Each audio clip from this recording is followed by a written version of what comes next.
Hey everybody, welcome to Board Game Heaven. My name is Raymond, and in this video we're taking a look at another horror game for Spooktober, and this time it's Damnation, the Gothic Game by Chris Rees, published by Blackletter Games. And this is a game based on an older game from 1992 called the Gothic Game, and it's a horror game. It's a battle royale for 2 to 8 players, which plays in about half an hour to an hour and a half for ages 14 and up. And before I start explaining how to play the game and share my thoughts on it, I'd like to ask you to please hit that subscribe button if you haven't subscribed already, and please also check out my Patreon page if you'd like to support what I do by following the link in the description below.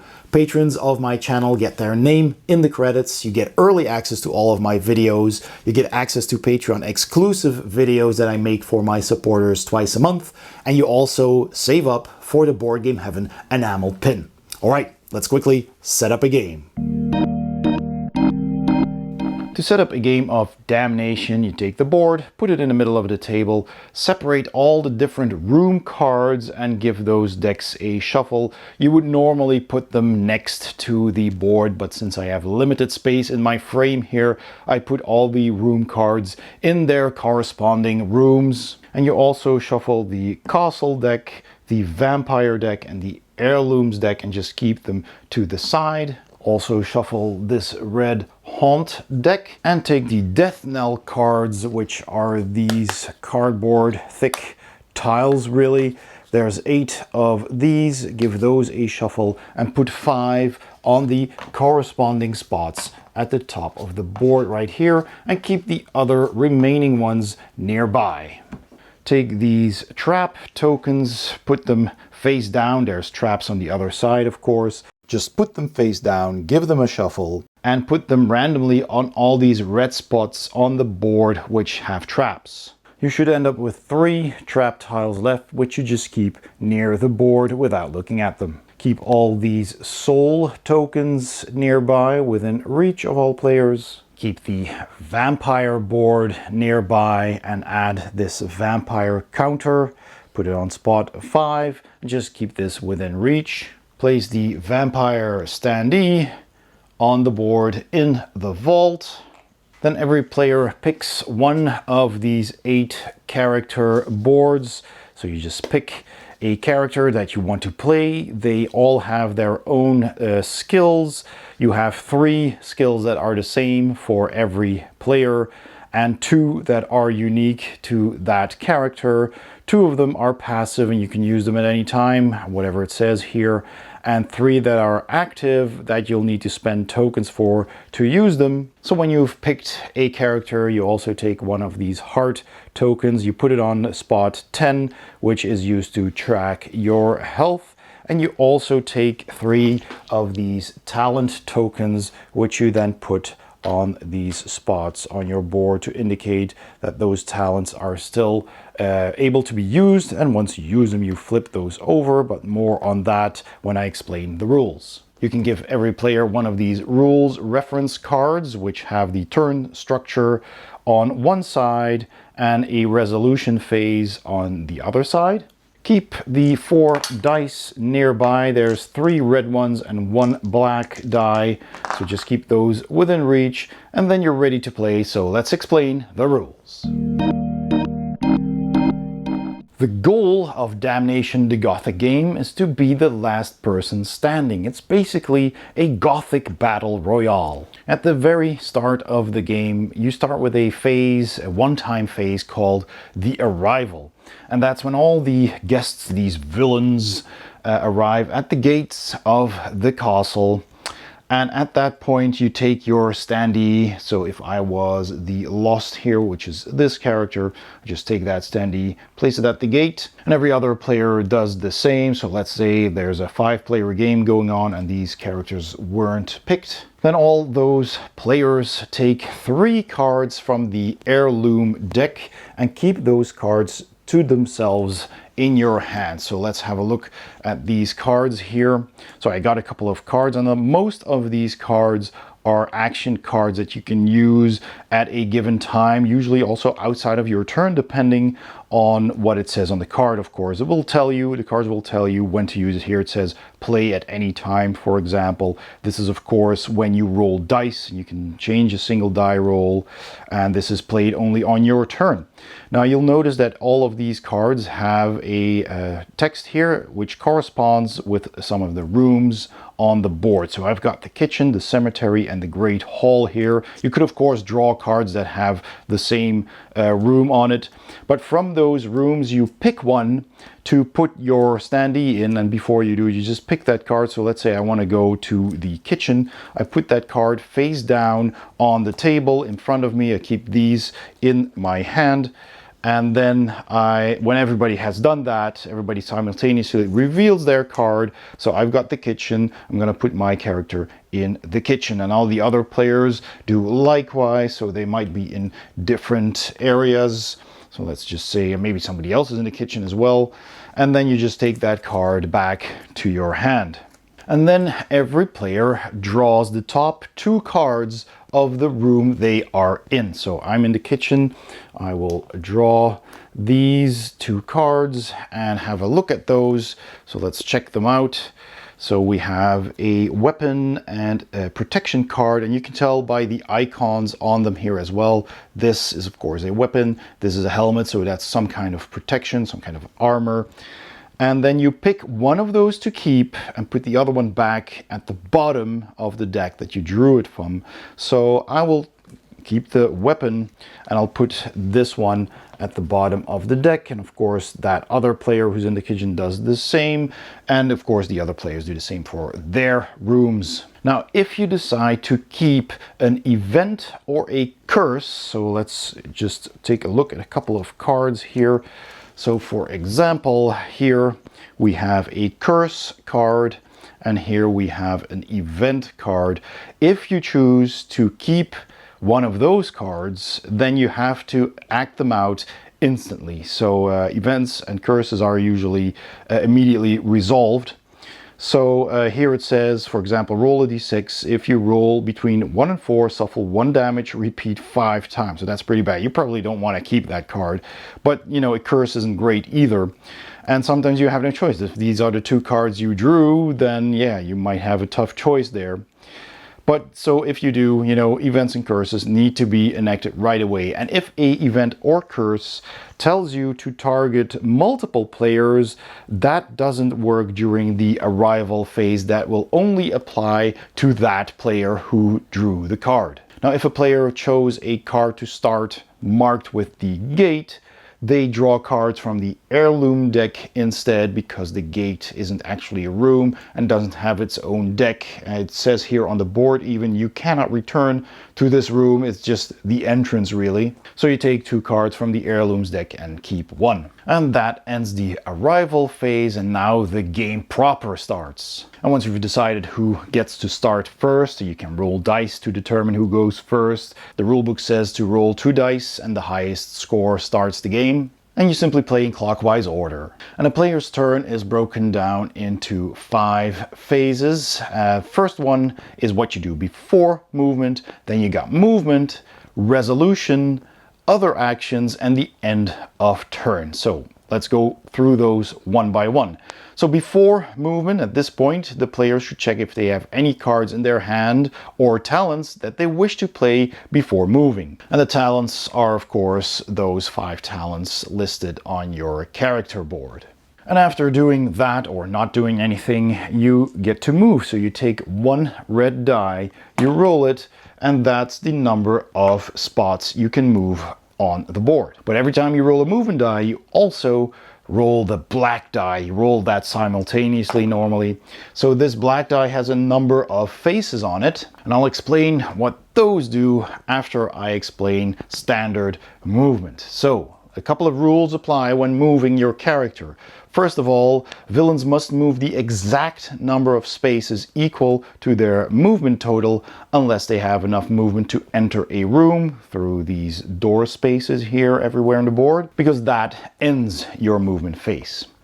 Also, when moving, so let's say I'm moving out of the kitchen here, and I'm moving 1, 2, 3, 4, 5, 6, I can't reverse my movement. So I can't go 1, 2, 3, 4, 5, 6, for example.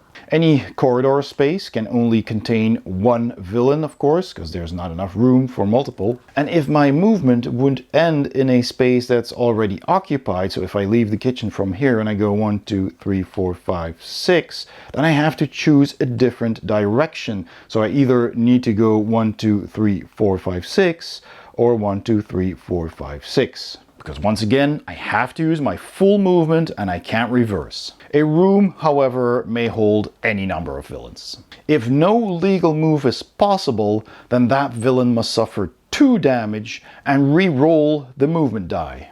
When you're starting your turn inside a room, which always happens at the very beginning of the game, you must move your villain out of the room if possible. And players can influence their villain's movement using cards or talents. Okay, so let's have a look at this darkness die, because this will influence my movement. So we have here this symbol on the black die. This is darkness, and when this happens, then during my movement, if I pass a trap, normally I wouldn't set it off, but if I do in the darkness, then I can't see the trap, and I will trigger it, applying its effect, and more on traps later. And in addition, after moving, if I get to a room and there's another player in that room, then I can attack that villain instead of drawing a card, which you would normally do when entering a room. When you roll a candle, you've got candlelight, and then you may add or remove 1 from your movement total this turn. The brazier adds even more light, so when you roll this, you may add or remove up to 2 points from your movement total. And then finally, there's the castle event. When you roll this, then before moving, that player immediately draws the top card from the castle deck right there, this deck of cards, and follows the rules written on that card. Now, you can never reduce a player's movement to less than 1, and action cards or villain talents can be played at any time during a player's turn unless stated otherwise. And after moving, there's the resolution phase. So once you've moved and you've ended your movement on a space somewhere, so let's say maybe I've rolled 5, or I use the candle that I actually rolled there to reduce my movement to 5, and I go 1, 2, 3, 4, 5 right there. Then I can claim the power of adjacency. So once per turn, I can claim power of adjacency if I have landed in a corridor space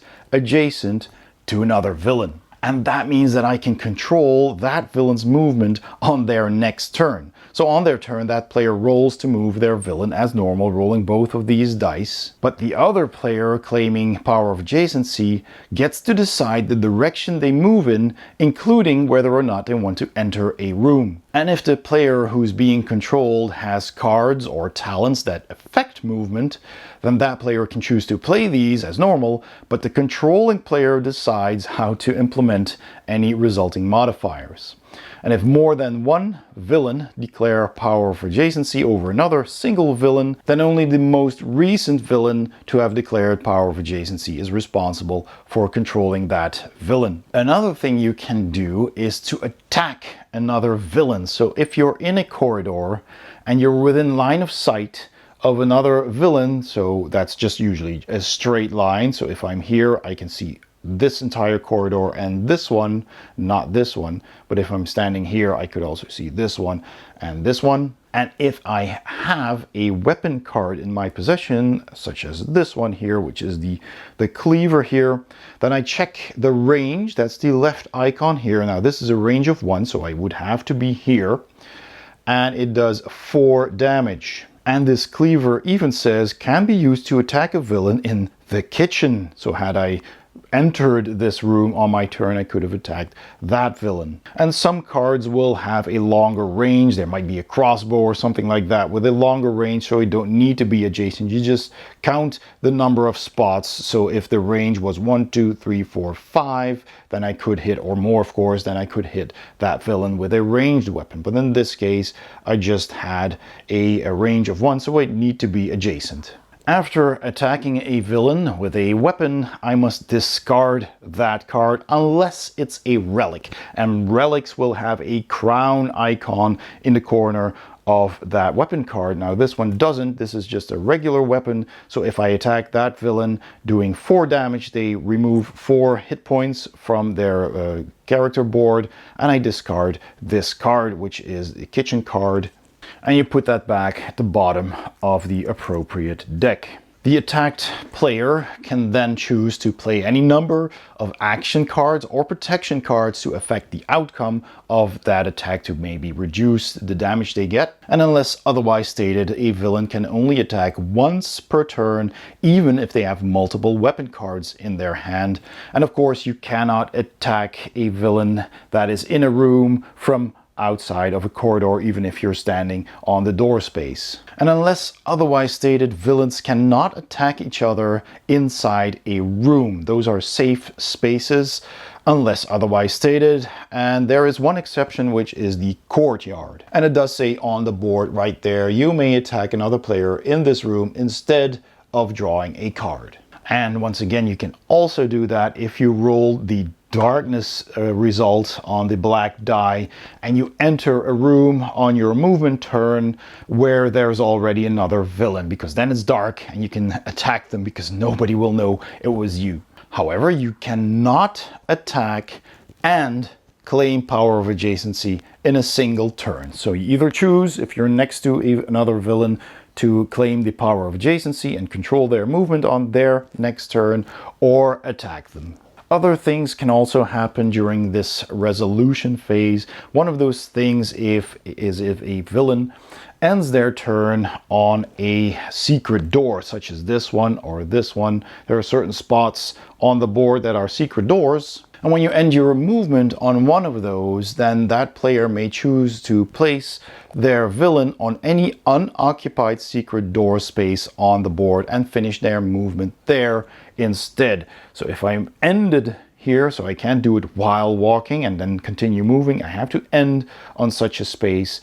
Then I can check where else I want to go. Maybe I want to go here and then end my movement there instead. And if that location would allow me to, again, claim power of adjacency or to attack another player if they're in my line of sight and within range, then I can do so. And a secret door space is otherwise considered as a regular corridor space. Now, if I end my movement on a trap tile, then I will trigger that trap.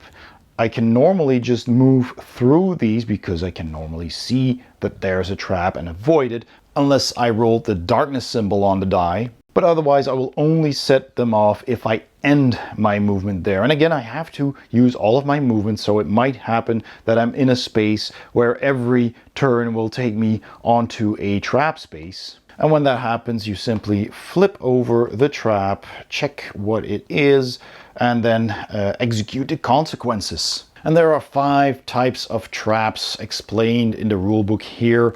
There's the bear trap, then you take 3 damage. There's a trap door, which you fall through, and then you fall into the moat, which is over here on the board. This space here says the moat right there, and you have to kind of swim out. And the text on the board says, suffer 2 unblockable damage when you enter the moat. On your next turn, roll a d6. If you roll a 1, 2, or 3, you suffer 1 damage and roll again. On a 4, you move to the cemetery, which is here, so you kind of crawl out of the moat. If you roll a 5, you move to the vault, which is over there with the vampire standee. But if you roll a 6, you can move to an empty secret door space. And if you fail to escape after 3 attempts, you automatically move to the cemetery. Next, there's the saw trap. Then you take 5 unblockable damage, which is half your health. Then there's the oubliette. There's not much of that in the game, but when you draw that one, you are immediately slain.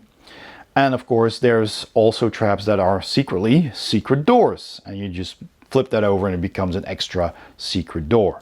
If you end your movement on an arrow space, so there's a couple of spaces on the board which have these arrows on them, then you automatically move into that room because they're always adjacent to a door. So in this case, I would move into the dungeon, and then I can draw the top card from that room.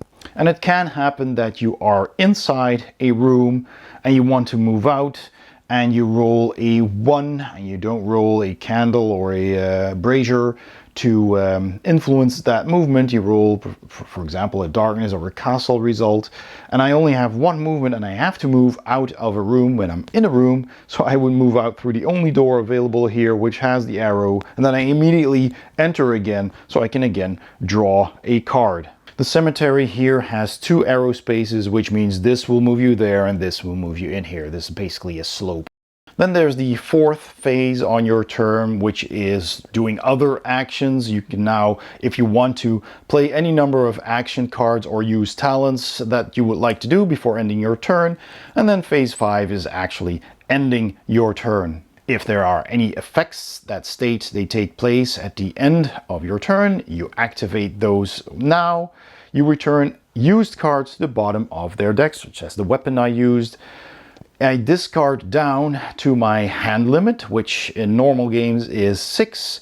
I place any discarded cards face down at the bottom of their respective decks as well, and then the play passes to the next player. Now there are different types of rooms on the board that you can enter. Regular rooms, standard rooms, have this door icon next to their name. So the kitchen here is a regular room, the torture chamber, the dungeon, etc. But some of these rooms have this cross symbol. So there's the great spiral staircase, which is this. There's the gate, there's the dark tower, and the vault. And the moat that we saw earlier is also a special room. And every player dashboard has the ransack passive ability, so you don't need to spend a talent token to use that one. So ransack says, after drawing a card from a standard room, so standard room with the regular door, suffer 1 damage to draw another unless an event or curse has been drawn. And you may repeat this. So you can choose to lose health to get more cards from that room, which is of course risky, and if you draw an event or a curse, then you immediately read out and resolve that card. Now you cannot use that ransack in these special rooms because it specifically states you can only do it in standard rooms. And all these special rooms will have their special text on the boards as a reminder of what they do, and even some standard rooms have extra text as well. So you can read what all of those rooms do before you start playing. They're also listed in the rulebook. Now there's a couple of special rooms that are very important to the game, so I will discuss those briefly. So first of all, there's the Great Spiral Staircase. And whenever you enter that room, that does not end your movement. So if you have movement left upon entering that room, you can move on these stairs for, 1 movement is 1 spot on these stairs. And normally you wouldn't do that yourself, but if somebody else has claimed the power of adjacency, they can move you inside there. So again, had I been here and this player was here, and on their turn, that player rolled a 6, I could go 1, 2, 3, 4, 5, 6. And then on their subsequent turns, that villain is trapped in that staircase, and they must continue to move down the stairwell there unless they roll a 6 on the movement die. If they do, then they must reverse their descent that turn, and they may leave through one of the doors if movement allows. So if they are here, for example, and they rolled a 6, they could go 1, 2, 3, and then 4, 5, 6, for example. But on any other number, they must continue their descent. And if a villain fails to escape the staircase once they reach this final spot with the Grim Reaper, they are slain. While you're in that room, you do not need to roll the darkness die. You cannot be targeted by other villains under any circumstances. Multiple villains can occupy the same space on these stairs, and cards and talents that can be used to affect a player's movement roll, for example the Fate talent, do count towards rolling a 6. The Dark Tower over there is another special room with a special rule, and this tower has some really good items in the deck. There's not that many cards either to get there, but in order to enter you need one of these blue soul tokens. And it says also on the board itself, upon entering you must discard one of your soul tokens in exchange for drawing the top 2 cards from the Dark Tower deck, and then you decide which card to keep and the other one is returned to the bottom of the deck. You may, however, discard multiple soul tokens if you have them, and then draw and keep additional cards, so 1 card for each soul token. And from all the cards you've drawn that way, you still only need to return 1 to the deck. And then on the following turn, before rolling to move, the player chooses an empty secret door space like these on the board to start their villain's movement from. That is the only way to exit the Dark Tower. We've already seen the gate. That's basically just an optional starting point where you get to draw an heirloom card instead of a room card, but you cannot re-enter the gate once you're inside the castle, and then that's it. We've already seen the moat, so there's the vault with Dracula inside. Now, if you enter the vault by any means and the Dracula standee is still in here, meaning that that is inactive, the vampire is sleeping, then that villain suffers 4 unblockable damage and they become the vampire. And I'll explain what that means in a bit. If the vampire is currently active, so he's not in the vault or he stood up and he's moving around, then you can just draw the top card from the deck as per usual. The game has several different types of cards which are explained on this page here with its different symbols. So there are events with this book symbol which are immediately played out. They're read and resolved as soon as you draw them.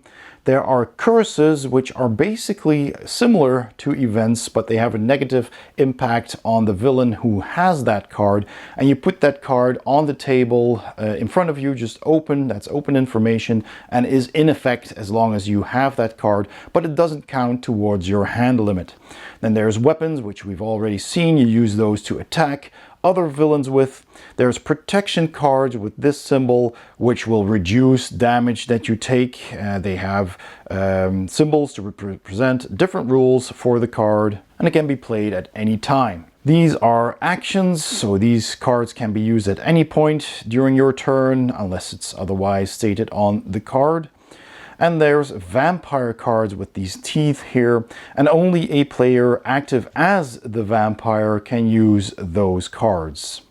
And there's some additional icons on cards. So here is the relic icon, the crown. That means that this is a weapon you don't need to discard after using it.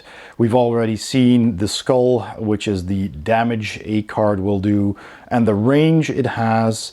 If you have this eye, that means you need to reveal that card. You put it on the table, open in front of you, and it will also not count towards your hand limit. And this generally means that this is some kind of protection card, and this is where you will find those icons on the cards. I've already touched on using your talents, which are these. So these 2 can always be used. They're passive talents. You don't need these tokens for that. And when you use one of these 3, then you need to flip over that talent token indicating that this talent was used. So you can just use those whenever appropriate, whenever it tells you to on your hero dashboard. And when you use them, you flip that token over. And sometimes you get to refresh your talent tokens. That means you just flip them back to the active side. Now the soul tokens that we saw earlier, these blue tokens that you use to get into the dark tower, can also be used in an alternate way, because at any point during your turn you may discard a soul token to refresh one talent token for every soul discarded. And there's no limit of soul tokens that a villain can have. So what happens when a villain is slain? You can be slain in two ways. You're either have your health reduced to 0, at which point you take that health marker, the little heart, and you can flip it over to reveal a little grave token indicating that you have been slain, or you're simply informed that you have been slain, for example, when reaching the final space of the great spiral staircase there.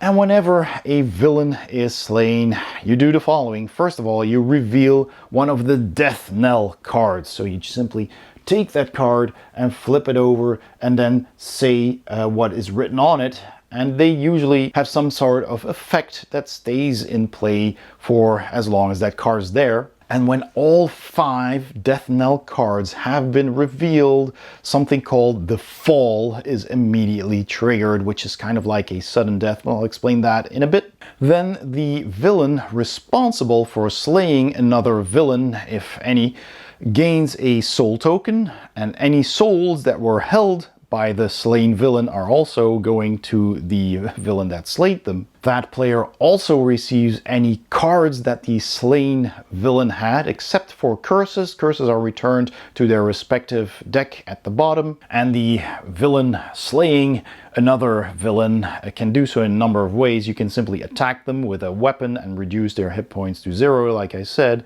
You could also have been playing as the vampire, and in that way reducing that villain to 0 health, and the player controlling the vampire gets all the soul tokens and any cards that that villain had. You could have also used the power of adjacency to move a villain into a trap, which results in them being slain, or you used a talent that resulted in the death of another villain. But if no other player is directly responsible for another villain being slain, maybe they walked into a trap in darkness and died, or they went all the way down the spiral staircase, then all of their cards and their soul tokens are placed in the cemetery. And any villain who then enters the cemetery can claim all of those if they wish. Now, if the fall that I mentioned when flipping over all of those death knell cards hasn't been triggered, then the slain villain becomes a haunt. You're not out of the game just yet. So what happens to a villain who loses all of their health and it's not the fall yet, so they become a haunt? Well, you take your board, you remove all of your talent tokens, and you flip over your board to the haunt side, and you take this health tracker and you put it on the gravestone at the bottom spot right there. Now, what happens on your turn? On your turn, you shuffle all the haunt cards and reveal the top 3. So these cards, these red cards, are the haunt cards. So you shuffle those. So every time a fallen player, a haunt player, would take their turn, you shuffle the deck and you take the top 3 cards and you reveal them. So I'm just going to put them down here. So we have a blood card, we have a vengeance card, and a death card. Now the haunt player is going to try and get 2 of the same cards, because it says here on my board, once you have final 3 cards, I can push my luck. I'll explain that in a bit. But you look at your cards. If I have 2 vengeance cards, then I can advance my resurrection track by 1 space, which is like this. And if I reach the top, I get resurrected and I'm back as a survivor again, as a villain. So if I have 2 vengeance, that's 1 spot. If I get 2 blood cards, then the villain, which is still alive, with the highest health, suffers 1 damage. If players are tied, though, they do not suffer damage, but I, the haunt, get to advance my resurrection track by 2 spaces either way. If I have 2 madness cards, then I can choose a villain or the vampire, and then the controlling player discards 2 cards from their hand, which is pretty bad, but that player may ignore the effect to advance my resurrection track by 1 for each card they choose to keep. So that might help me quite a bit. So there's only 5 spaces here, so I could resurrect pretty fast. Now, if I manage to get 3 6s, like this one here, and I get all 3, then on my next turn, I immediately join the game, just like during the arrival. I get 4 health, and I can choose any standard room to begin from. And the same happens if I manage to get all the way up here and I resurrect. I just flip over my board. I pick a room to begin in, and I have 4 hit points. So I can push my luck as well. So if I've drawn 3 cards and I don't have a pair, and I really want a pair because this does nothing for me, then I can up to 2 times draw another card and cover one of the other ones. So I have to pick one. So let's see, maybe I want to do this, and then yeah, let's reveal this. And now I have a vengeance. So that means I have 2 vengeance, which means I can advance my resurrection track by 1 space. So I could take that or push my luck again and hope for a blood perhaps. So I could go for, I can't get 666 anymore, but I can perhaps cover this one and hope that this is a blood. Well, it's not, it's vengeance, but I still get 2 vengeance, so I can still advance my track by 1. However, if during that pushing my luck process I draw a death card, then my track decreases 1 spot. And I reveal another death knell card and apply its effects. And then I end my turn, unless by some fortune the last card that I pushed my luck with was also the final 6. It would have been death there, and I did the effects that I just said. But because I ended up with 666, I can still resurrect and start from the gate, going to any room I want with 4 health. All right, so what exactly is the fall? That happens when all 5 death knell cards have been revealed. Like I said, it's a kind of a sudden death. So from that point forward, the castle begins to crack and crumble around the remaining villains because the end is nigh. And from that point, during a player's end of turn phase, their villain suffers 1 damage. So everybody takes 1 damage at the end of their turn. You can no longer gain health. Any villain that enters the vault is immediately slain. This doesn't apply to the vampire when they return to the vault. Again, I'll explain the vampire in just a bit.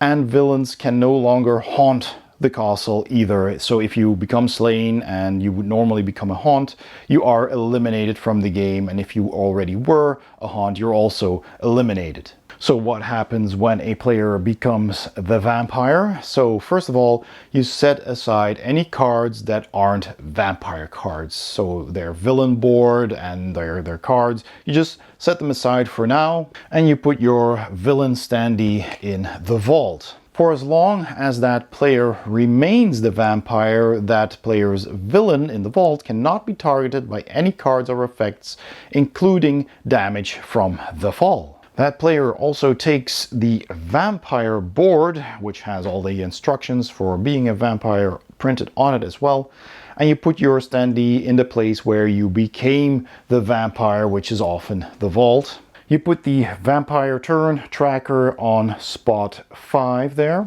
You shuffle the vampire deck and draw 3 cards from that deck, which you keep to yourself. So the vampire can't use their original villain's cards or talents. You only have those vampire cards at your disposal. On the vampire player's turn to move, they roll 2 dice and then keep the highest result. The vampire can move any number of spaces up to their movement total, including 0. Once every turn, a vampire player may choose to discard a vampire card to add that card's movement modifier to their movement total, which is in the top right over there with the boot. So this has 3 extra movement points. The vampire cannot use secret doors to move around the board. They can't enter rooms, they can only move through the corridors. They do not trigger traps or arrow spaces. They can't claim power of adjacency, and they do not need to roll the black die. And if they begin their turn inside a room, they must leave that room on their turn, as usual, if able. So the vampire only has a number of turns to play, and at the end they need to return to the vault. So that's the only turn, the space 1 there, in which they may enter a room, being the vault, because the vampire needs to rest in their coffin. If they don't, they are slain. So you have to make sure that when you are at your final turn or your penultimate turn, that you are within range of your dice, of course. It might be a bit of a risk to be able to enter the vault, because on that turn you have to enter. And then when you do, you just put the vampire down again. You take your original villain standee and set it up, and you take back your dashboard and your cards, and you can return the vampire dashboard somewhere to the side of the board again. But if you don't make it back on time to the vault as the vampire, then the original character is also slain. The vampire standee is returned to the vault. It can never be fully removed from the game. It's never completely slain.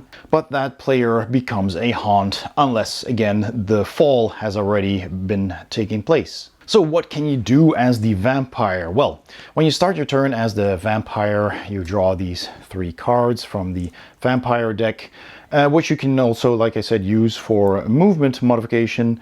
But you can use these cards to do what they say. Just read those cards and do what they say. And at the end of your turn, if you have less than 3 cards, you draw 1 card from the deck. The vampire, being an undead, is immune to damage, power of adjacency, card effects, talents from other players, and all other effects except for those that specify the vampire as their target. The vampire, when moving, may choose to stop at a spot adjacent to another villain, if their movement allows for that, of course, and bite them. And when they bite a villain, they deal 7 unblockable damage to them. And if they successfully deal damage, you can increase your turn marker by 1, because you've drank blood, you've gained a bit of power. If a vampire manages to slay a villain by dealing those 7 damage, then they get 2 extra turns instead. Now, sometimes villains can repel the vampire. So if they play a card or an effect that specifically says to repel the vampire, then the vampire must roll a d6 and move back that number of spaces. And the repelling player chooses in which direction that is. And the vampire may not enter a room or bite another villain during that movement. And if a card is played that grants protection from the vampire, then the vampire must end their turn on the closest adjacent space to the player from the direction they moved. So I've mentioned the term unblockable damage a couple of times. When that happens, then that damage cannot be prevented or reduced through the use of protection cards or talents. And finally, the game has a number of game variants. There's a 2-player variant where both players control 2 villains each, and you have 7 cards, 7-hand limit instead of 6, and you can use those 7 cards across both of the villains you control. And you take alternating turns, of course, playing those villains. Those rules are explained here. It's pretty simple. There's a Gothic variant, which makes the game a bit more challenging, and a Haunt variant, which I will leave for you to discover on your own. The back of the rulebook has a handy overview of all the different rooms and all the different icons in the game. And those are all the rules for playing Damnation, the Gothic game. Let's go to my final thoughts. So my final thoughts on Damnation, the Gothic game by Blackletter Games, who were kind enough to donate a copy for me to take a look at. Let's start with the components. So you've got these character boards, which are of a very thick cardboard, which have these talents here, and your life tracker, and that's basically all you need to keep track of. You get tokens for your talents with the star on it, and you flip them over when you exhaust them, and you have 2 talents that are passive, so those are always active. And you got your heart that you just move along here, and that's really all. It's got some nice art on it, and on the back they have the haunt board, so every character has this on the back, which is the same for every character, but of course the characters are all different. The component quality for those are good. The cards are of good quality. I have sleeved them, but they are pretty thick. They're a really thick quality. They are shiny, they're glossy, so they don't have any other finishing, like a linen finish, for example. They're glossy, but they're not too shiny. But I did decide to sleeve them just to make it easier to shuffle them. But the quality is very good. I love the standees. You have these acrylic standees with all the characters printed on them in full color, and they're even double-sided. The back of these standees have the back of the character printed there, which is pretty clever. Not that it's necessary for any game mechanisms, but it just looks really nice.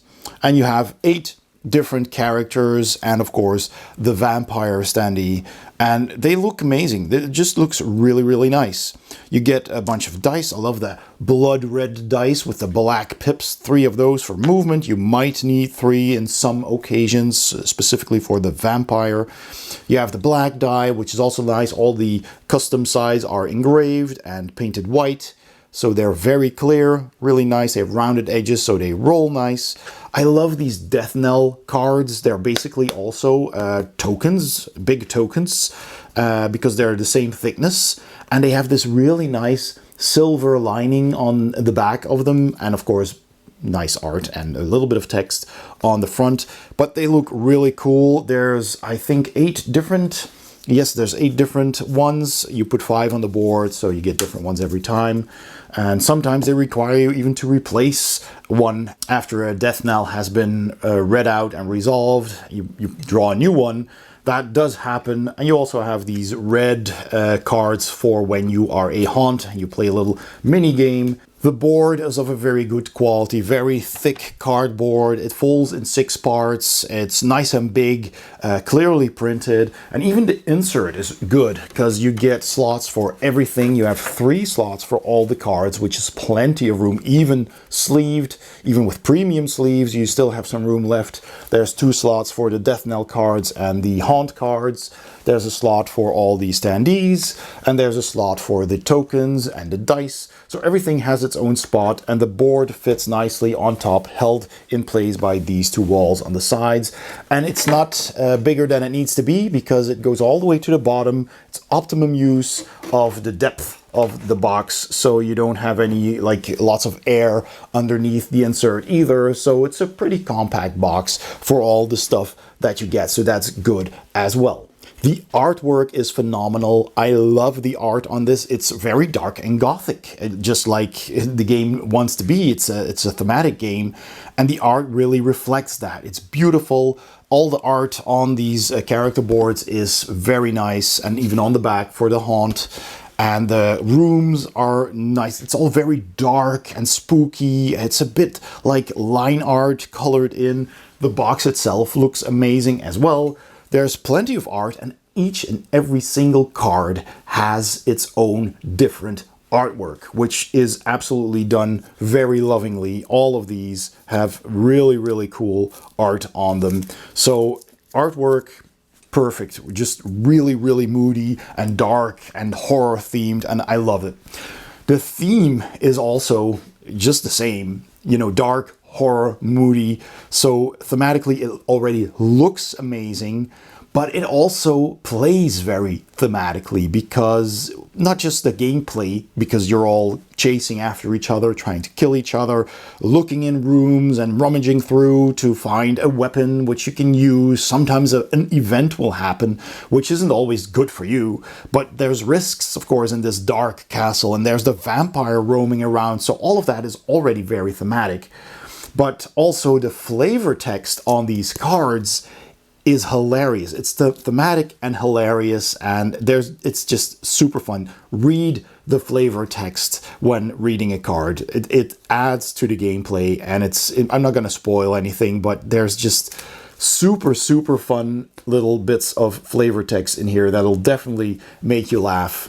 And the events that happen are very thematic as well. There's all kinds of spooky or horrific things happening in this castle, and the traps as well are thematic. You have a trap that's like a trap door that makes you fall into the moat. So there's like this hidden chute, and you fall down it, you land into the moat, which costs you some hit points, and you need to swim out against the current. And that is already thematic. The rooms themselves are thematic because you have all these different rooms. You have like the kitchen, the trophy room, the cemetery, and the decks belonging to those rooms have cards with items on them that are also fitting for those rooms, right? So you might find like a grave or whatever in the cemetery, which has some kind of treasures, or basically grave robbing, which you of course won't find in the master bedroom or in the kitchen, but in the kitchen you might find food items or potions that might help you. There's a card that is like mushrooms, and if you have that card and a bad event happens, you can choose to discard the mushrooms card, and then the next day, thematically, the next turn, you wake up in the master bedroom and the event is cancelled. So basically, you ate some mushrooms, they had an effect on you, some event happened, which was bad, but turns out it was a bad dream and it didn't really happen. Stuff like that is absolutely brilliant. They put a lot of thought into each and every single card here thematically. The whole game just works really nicely that way. So how about the gameplay? You've seen the rules perhaps. There is roll to move. There is some sort of player elimination, but it works. At first, I also thought, roll to move over these squares and in these hallways. Isn't that a bit old-fashioned? But it works because in this game, everybody moves the same way, right? And if you're in a room, you have to get out on your next turn. And so you have to go through those hallways, and you roll one die. And it can be, 1 through 6, of course, on a d6. So you might just be able to walk 1. But then you also have the black die, which might add a candle, which gives you plus or minus 1 movement. And then there's the brazier, or the brazier, which adds 2. And then, so you can manipulate your movement a little bit. And sometimes that's great. You roll exactly what you need, but sometimes you don't. Sometimes you're being chased and you want to roll high, but it doesn't always work. Sometimes you have a card that helps you with, changing a die roll or re-rolling a die, and that, you hold on to that card for when you really need it. And then somebody is chasing you and you're like, I have this card. I'm out of here. I'm entering this room. And that is just also a lot of fun. It just works. It adds to the tension, and you sometimes want to see somebody fumble and just roll 1 or 2 while you're chasing them. So it's like, ooh, roll the die. I wonder where you end. There's tension in that. So for this game, the rolling to move is an essential mechanism, I feel. It just works really nicely. And also player elimination, sure. I mean, you've got 10 hit points, so there's a lot of damage you can do, but some weapons do a massive amount of damage. But when you do, get killed, you become a haunt. And then you have this track of 1, 2, 3, 4, 5 slots only that you just need to climb up, and then you're back in the game with 4 hit points. And you play this mini game. So you're not out, you're just playing a little mini game on your own, basically. Sometimes you might take somebody's health. That's just a fun little mini game that you play, and everybody's watching and like, ooh, what'll it be? And that is also fun, and usually doesn't last that long. It's just 5 spots. Sometimes you get 2, and sometimes you get 666, and you can be back instantly, and that has happened. So, and there's not that many cards either. So you draw 3, and then you have 2 cards that you can press your luck with. That's already 5 out of 9 cards. So it's not too bad. So you get back, you start at the gate again, and then you have to draw a fresh hand of heirloom cards, which are good positive cards that will definitely help you. And then you choose a room to start from those cards, just like at the beginning of the game. And yeah, so it's not a bad thing to be killed. You can get back. And because it is a battle royale, you want to try and stay in the game for as long as possible, obviously. But all kinds of stuff happens that makes that harder. And the more players you have playing, you know, it's 2 to 8 players, the more chaotic it becomes. Everybody's on each other, right? They're at each other's throat constantly. And people are dying left and right, or just losing health left and right. And at some point you're going to see, well, this person still has a lot of health. Let's target them. You might even make some temporary alliances. All of that is allowed. You can do it. Let's go for them because they're, you know, about to win because they have so much hit points. If we fight each other, we're helping them. So let's not. Let's target that person first. And that's just a lot of fun. It's also fun when you roll the darkness and somebody's in a room and you can reach that room. You can go into that room with them and attack them if you have a weapon instead of drawing a card. So you forgo searching for a card, but you get to attack because it's dark. Nobody sees you. Because you can't attack each other in rooms, right? That's like the pact that you have. You can't attack each other in rooms except when it's dark, because then they don't see you. And that's also very thematic and fun. It's pandemonium. It's crazy. And there's, you know, these death knell cards. Everybody, every time somebody dies, you get this pandemonium or this death knell card. And it'll tell you what happens, and it's always going to speed up the game in some way, right? There's stuff that happens suddenly. There's a sudden death card, right, where every weapon deals 10 damage. For example, there's yeah, here it is. That is called Carnage, and there's a card that'll give the vampire 2 dice instead of 1 roll. Well, they always roll like 2 dice, and you keep the highest value, but then you roll another one. And, well, there's just, it's a lot of fun. And there's different ones every time, and you flip them over, and you never know what's going to happen. There's Revenant, which is also pretty cool. If revealed by a villain in response to being slain, because that's what happened, you get slain, you flip a card. If you get Revenant, then you return to the game at the cemetery for health. You don't get to be a haunt. You just immediately resurrect. That has happened as well. And you're like, damn it, I just killed them, and now they're back already. And it's a lot of fun. It's a relatively light game, as you may have noticed by now. It's just rolling, moving, attacking each other, playing cards, using weapons, and trying to get some good weapons, right? There's like the Dark Tower, for which you need souls, which you can get in various ways. And then the more of those you have, the more cards you get to draw from the Dark Tower, and you discard one of them back, and you might have an arsenal of some really good cards. And you're trying to go for that so you can slay everybody. And it's absolute chaos. But even with a lower player count, we've played it with 2 and 3 as well. With 2 players, both players have 2 characters, but you're, you know, going after each other. So that's a bit limiting, although still fun. We enjoyed that a lot. With 3 players, you know, there's a bit more chaos. Everybody just has 1 character, but with more, you know, 4, 5, 6, 7, 8, it's so much fun. It's just madness. It's really madness. And a game can be over pretty quickly, but usually it'll take about an hour, I guess, with more players, like 3 or more players. Although we've had a game with 3 players that was over super quick because I had it's collector, right? Yeah, the collector with the axe, who takes away your talent points if they get power of adjacency. When you get next to somebody, you claim power of adjacency. You get to send them wherever you want, you know, depending on what they rolled, of course. And then they lose a talent.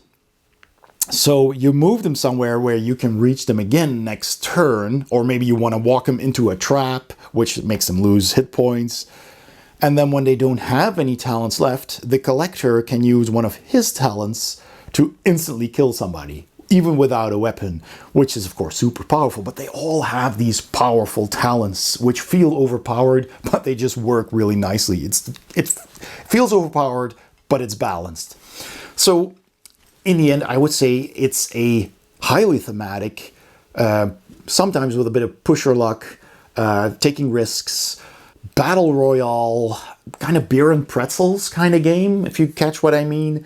So it's not a super serious game. It's not deep strategy or tactics, but it's just loads and loads of thematic fun with lots of humor, definitely on the cards. So I really, really enjoy the gameplay. The replayability is also very good because you've got 8 different characters, and if you're not playing with 8 people, you choose different characters every time. You have all the rooms that have many cards that you shuffle, so different cards will turn up. You have the different death knell cards that will turn up every time. There's, of course, you know, rolling to move, so there's lots of randomness here. There's the castle events. If you roll the castle, then you get a castle event. That is going to be different every time. There's so much stuff that can happen here that no 2 games will ever be the same. It's going to be different every time, and it's just a lot of fun. So I feel like the replayability for what you get here in this box is quite high. So thumbs up for that as well. Finally, there's the language dependency. There is, of course, a lot of text here. So you've got the text on your player boards for your talents, you got the text for the haunt, you got text on each and every single card, and then the death knell cards.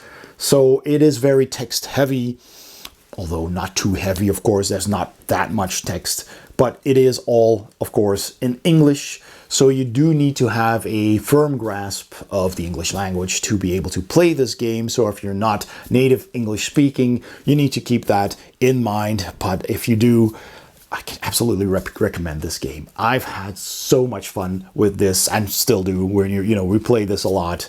And it's absolutely super, super fun, especially for, thematic game nights or like Halloween or whatnot. I can absolutely recommend trying this game and picking it up if you find a copy. So that's my review. I hope you enjoyed this video. If you did, please give it a thumbs up. Don't forget to subscribe if you haven't already. And please also check out my Patreon page by clicking the link in the description below or the icon at the end of this video. Thank you so much for watching, and I'll see you next time on Board Game Heaven.